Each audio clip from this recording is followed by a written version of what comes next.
நாட்டு மக்களுக்கு ஒரு நற்செய்தி. அதை நீ சொல்லாத, நாங்க முடிவு பண்றோம். என்ன கொழுப்பு இருந்தா பிரியாணி அரிசியில இட்லி சுட போடலாமா? அதாவது இந்த அம்மா என்ன சொல்லுதுன்னா, பல்லு இருக்கிறவங்க பக்கோடா சாப்பிடலாமா. அதாவது பாஸ்மதி அரிசி வாங்கக்கூடியவங்க பாஸ்மதி அரிசியில் இட்லி சுட்டு திங்கலாமா. ஏன்னா இதில் மாவு சத்து கம்மியாக இருக்குதான், அதனால் செய்யலாம் வாங்கன்னு கூப்பிடுது. கிளாஸ் பாஸ்மதி அரிசி எடுத்திருக்கேன் பாருங்கள். அன்பாலிஷ்டு பாஸ்மதி ரைஸ்னால் இன்னுமே சூப்பர். பட் என்கிட்ட இது தான் இருக்குது. ஸோ 2 கிளாஸ் தலை தட்டி, ரொம்ப கழுவ வேண்டாம், சும்மா ஒரு 2 வாட்டி தண்ணி ஊற்றி லேசாக அலசிட்டு நல்ல தண்ணி கையோடு ஊற்றி வச்சுருங்க. உளுந்து நம்ம இப்போ ஊற வைக்க போகிறதில்ல, இது ஒரு 2 hours 2 to 3 ஹவர்ஸ்லேயே ஊறிடும் நல்லா. அப்புறமா நம்ம உளுந்து ஊற போட்டு ஆட்டிடலாம். ஓகேவா? வச்சு இப்போ வந்து நல்ல தண்ணி ஊற்றி வைக்கிறேன். நம்ம இந்த மாவு அரைக்கிறதுக்கு 1 மணி நேரத்துக்கு முன்னாடி நம்ம உளுந்து ஊற வச்சா போதும். உளுந்து ரொம்ப நேரம் ஊறக்கூடாது. எப்போவுமே எந்த அரிசிக்கு நீங்கள் ஆட்டுறதா இருந்தாலும், ஈவன் ரேஷன் அரிசி இல்லை இட்லி அரிசி அந்த மாதிரி எதுக்கு நீங்கள் அரைக்கிறதா இருந்தாலும் உளுந்து கையோடு ஊறக்கூடாதீங்க. ஒரு அரைக்கிறதுக்கு 1 மணி நேரம் ஊறினாலே போதும். அதுலேயும் முக்கியமாக நீங்கள் மிக்சியில் அரைக்கிறதா இருந்தால் ஃப்ரிட்ஜில் வச்சுருங்க. கிரைண்டரில் போடுறதா இருந்தால் நீங்கள் நார்மலாக தண்ணி ஊற்றியே நீங்கள் அரைக்கலாம். ஏன்னா மிக்சியினுடைய ஹீட் வந்து பார்த்திங்கன்னா கொஞ்சம் ஜாஸ்தி. ஏன்னா சில பேர் 500 வாட்ஸ் வச்சுருப்பீங்க, சில பேர் 750 வாட்ஸ் வச்சுருப்பீங்க, சில பேர் 900 வாட்ஸ் வச்சுருப்பீங்க. ஸோ அதுக்கு பெஸ்ட் என்னென்னாக்கா ஒன்று ஐஸ் வாட்டர் இல்லை ஐஸ் க்யூப்ஸு இல்லை உளுந்தையே தூக்கி ஃப்ரிட்ஜில் வச்சுருங்க. நம்ம கிரைண்டரில் அரைக்கிறது நம்ம நார்மலாக. ஓகேங்களா? இந்த டிப்ஸ் கண்டிப்பாக உங்களுக்கு உதவும். கண்டிப்பாக உங்களுக்கு பயனுள்ளதாக இருக்கும். ஒரு 2 hours கழித்து பார்க்கலாம்.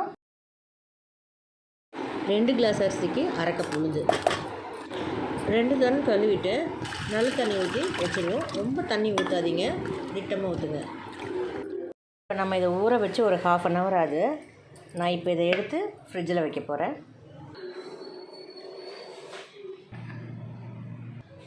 அடுத்தது அவல்.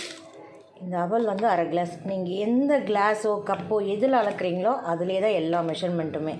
2 கிளாஸ் நம்ம அரிசி வந்து பாஸ்மதி ரைஸ் ஊற வச்சோம், அரை கிளாஸ் வந்து உளுந்து ஊற வச்சோம். இப்போ அரை கிளாஸ் அவல் வந்து தண்ணியில் அலசிட்டு இப்போ நம்ம அந்த அரிசியோடு ஆட் பண்ண போகிறோம். இது வாஷ் பண்ணியாச்சு. இந்த அரிசியோடு சேர்த்துடலாம். நல்ல தண்ணி ஊற்றி தான் ஊற வச்சுருக்கேன். ஸோ இந்த தண்ணி எதையுமே நம்ம வேஸ்ட் பண்ண போகிறதில்ல. நம்ம அரைக்கிறதுக்கு நம்ம இந்த இதில் இருக்க தண்ணியே நம்ம பயன்படுத்த போகிறோம். தண்ணி ரொம்பவும் அதிகமாக வச்சிடாதீங்க. நம்ம கீழே அதை வேஸ்ட்டாக கொட்டவும் வேண்டாம். திட்டமாக வச்சோம்னாக்கா மாவு அரைக்கிறதுக்கு இதிலே ஊற வச்சுக்கலாம். மொத்தம் 2 மணி நேரம் இந்த பாஸ்மதி ரைஸ் ஊறிச்சு. அதோடு நான் வந்து உளுந்து வந்து ஊற போட்டேன். உளுந்து ஊற போட்ட 1/2 hourல நான் தூக்கி அதை ஃப்ரிட்ஜில் வச்சாச்சு. இப்போது அவலை கழுவி இதில் ஆட் பண்ணியிருக்கேன். இன்னொரு அரை மணி நேரத்தில் நம்ம மாவு ஆட்டிடலாம். மொத்தம் 3 மணி நேரம் நம்ம மாவு அரைக்கிறதுக்கான டைம். இது அப்படியே ஒரு 1/2 hour விட்டுடுவோம். உளுந்து ஃப்ரிட்ஜில் ஊறிட்டுருக்கு. அடுத்த ஒரு முக்கியமான வேலைங்க, ஈஸ்ட். நம்ம பன் பிரெட்டுக்கெலாம் சேர்ப்போம் இல்லையா, அந்த ஈஸ்ட்டு ஒரு அரை ஸ்பூன் எடுத்து கொஞ்சம் வெதுப்பான தண்ணியை ஊற்றி இதை ஊற விட்டுருங்க. அது ஒரு அரை மணி நேரம் 1 மணி நேரம் ஊறுற மாதிரி இருக்கட்டும். ஏன்னா நம்ம வந்து மாவு ஃபெர்மெண்டேஷனுக்கு நம்ம இதை மிக்ஸ் பண்ண போகிறோம். அற்புதமான ஒரு ஃபெர்மெண்டேஷன் கிடைக்குங்க நமக்கு. 3 hours ஆச்சு. உளுந்து எடுத்துடலாம். எந்த ஃப்ரீசர் மோடில் இல்லை, ஃப்ரிட்ஜ் மோடில் தான் போட்டிருக்கேன் நான். ஸோ இப்போ வந்து அரிசியும் ரெடியாக இருக்குது. ஃபஸ்ட்டு உளுந்து முதல்ல அரைச்சிட்டு அதுக்கப்புறமா நம்ம அரிசி அரைக்கலாம். உளுந்து அரைக்கலாம். இந்த உளுந்து தண்ணி வேஸ்ட் பண்ண வேண்டாம். நம்ம அரிசி அரைக்கும் போது இந்த தண்ணியை யூஸ் பண்ணிக்கலாம். அதுக்கு தான் நான் திட்டமாக தண்ணி வைங்க அப்படின்னு சொல்கிறதுக்கான காரணமும் இதுதான். சரி, அரைச்சிட்டு வந்துடுறேன்.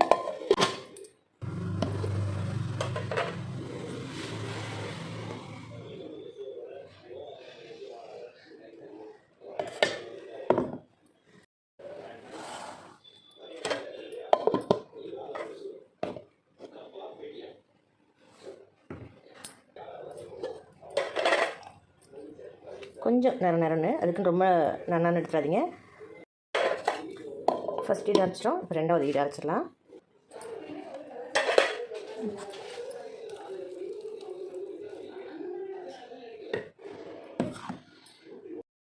இப்போ இதுக்கு தேவையான உப்பு நம்ம ஏற்கனவே கரைச்சி வச்சோம் இல்லையா ஈஸ்ட், அதையும் இதில் சேர்த்துடலாம். அப்போ நல்லா கலந்து விட்டுடலாம். அவ்வளோதாங்க. மாவு கொஞ்சம் திக்காகவே இருக்கட்டும். ரொம்ப தண்ணி அரைச்சிட போகிறீங்க. உங்களுக்கு தோசைக்கும் வேணும்னா உளுந்து கொஞ்சம் கம்மியாக போடணும்.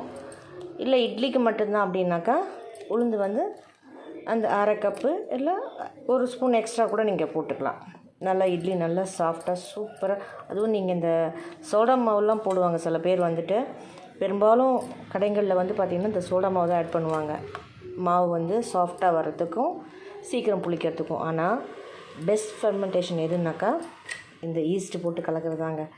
எல்லா அரிசிக்கும் எல்லா இட்லி தோசைக்கும் அருமையான வந்து ஒரு டிப்ஸ். இது ஃபாலோ பண்ணி பாருங்கள். நீங்கள் ரெகுலராக நீங்கள் அந்த ஈஸ்ட்டு போடலைன்னா கூட நீங்கள் ஒவ்வொரு முறையும் நீங்கள் யூஸ் பண்ணும்போது நம்ம புளிக்க வச்சு நம்ம இட்லிலாம் யூஸ் பண்ணுவோம் இல்லையா, கடைசியில் மாவு மீறும்போது சும்மா இவ்வளோ கரண்டி மாவு எடுத்து வச்சுருங்க. அடுத்த தடவை நீங்கள் மாவு கரைக்கிறோம் இல்லையா, அப்போ வந்து புளிக்க வைக்கிறதுக்கு நீங்கள் அந்த நம்ம தயிர் எப்படி யூஸ் பண்ணுவோம் அது மாதிரி அந்த புளிச்ச மாவு ஊற்றி நீங்கள் இதில் கலந்து வச்சிட்டிங்கன்னா சூப்பராக உங்களுக்கு ஃபெர்மெண்டேஷன் ஆகும்.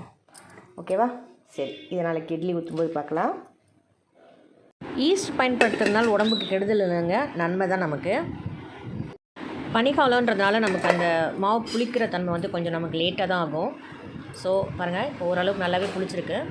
இந்த ஈஸ்ட்டு வந்து நமக்கு நேச்சுரல் தான், அது கெமிக்கல் கிடையாது. நீங்கள் எப்போவுமே பார்த்தீங்கன்னா இந்த மாதிரி மாவு புளிக்க வைக்கிறதுக்கு நீங்கள் வந்து தாராளமாக நீங்கள் வந்து ஈஸ்ட்டை வந்து பயன்படுத்தலாம். ஒரு தடவை பயன்படுத்திட்டிங்கனாக்கா அதுலேயே நீங்கள் இருக்கக்கூடிய அந்த மாவை வந்து திருப்பி நம்ம தயிர் எப்படி உரவுத்தை யூஸ் பண்ணுறோமோ அதே மாதிரி நம்ம யூஸ் பண்ணலாம். ஏன் திருப்பி ரிப்பீட்டடாக நான் அதை சொல்கிறேன்னா, நிறைய பேர் இந்த வீடியோஸை வந்து ஸ்கிப் பண்ணி பார்ப்பாங்க. ஸோ அதுக்காக தான். இப்போ பார்த்தீங்கன்னா சூப்பராக வந்திருக்கு இட்லி.